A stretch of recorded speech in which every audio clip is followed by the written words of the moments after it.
Today I'm going to go over the first in my series of how to ride a motorcycle.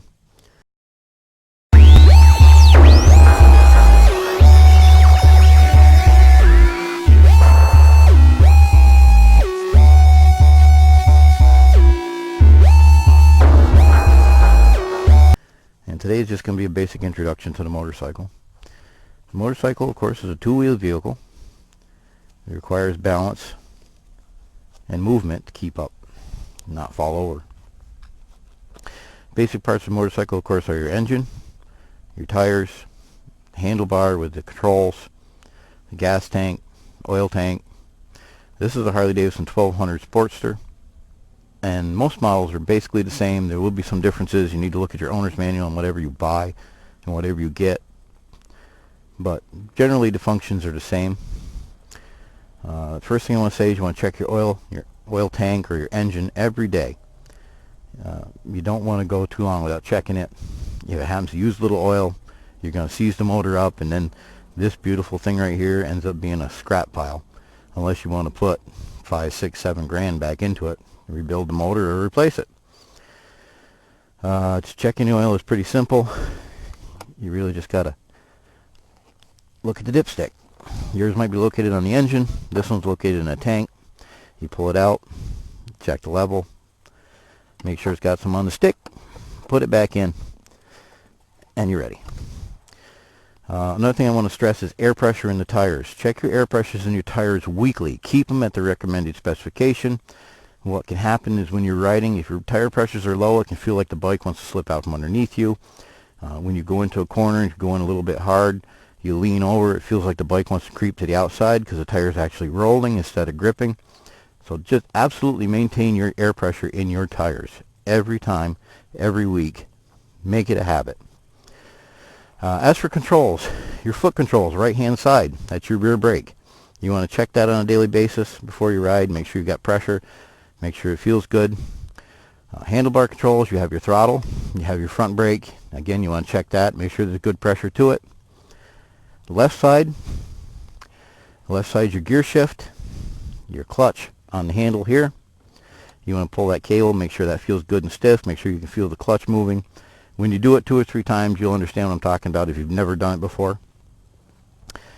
Other basics on the bike is the handlebar, the lights, the controls. Your controls, of course, will go over the handlebar again. This is your throttle. This is your front brake. This is your clutch over here. Your switches, right hand side, you've got your run start switch for the engine. You've got your on and off switch, which is for the engine, so you can shut the engine on or off without turning the key. And you've got your right hand signal. The left hand side, you have your horn, your high and low beam headlights, and your left hand signal. Instrument cluster, generally you have a speedometer. Sometimes you'll have one next to it that's a tachometer. Sometimes that'll be included together in one unit. Basically, you just your speed, how fast your engine's going, how many miles you've driven. Some have a clock in it to tell you what time of day it is. A lot of different features. All depends on the bike itself. And of course, your fuel tank is right here between your legs. So you're normally carrying 2 gallons of explosive gasoline when you're riding. So you don't want to fall down. Not that it's going to blow up, but you just don't want to fall down. Another thing to do before you start riding, turn your key on. You want to check your lights. You want to make sure your headlight's on, your front markers are on. You want to make sure your tail light is on. People need to see you when you're riding. Check your signal lights, turn the left blinker on, make sure it's flashing here, and make sure it's flashing there. Do the same with the right. Make sure it's flashing here. Make sure it's flashing there. And you can check your brake light also. You come around the other side of the bike where you can see, and basically what I do is I look through the top of the tail light, squeeze the handle, and make sure the light gets bright. Put your foot on the foot peg for the front rear brakes.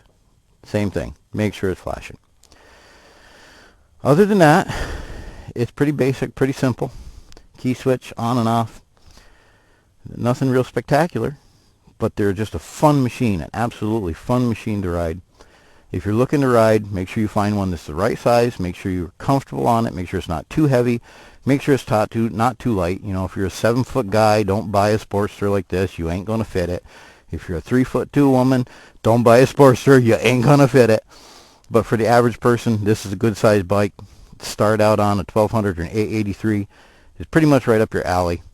Of course, there's a lot of different ways, different bikes, different things you like. If you like to ride a crotch rocket, or if you like to ride a semi-sport, just make sure you get on one before you buy it, and make sure it fits you, make sure it feels good under you, and make sure you feel comfortable. Because the biggest thing riding a motorcycle is to feel comfortable every time. Other than that, there really is nothing else I can tell you. I want to express that I am not a teacher. I am not a professional rider. I am just a guy who's ridden for 30 years. And I thought maybe if I could get other people to ride, show them what it takes, make them be comfortable, that would be a great thing to do. And I want you to understand that the only thing that makes you safe on a motorcycle is you and your abilities, and any training or any help you can get from experienced people or professionals. So until the next one in the series, thank you very much for listening. I appreciate you watching. Subscribe and get more videos right off the bat. Until then, I am the Mossgawker, and I will be seeing you at a distant time.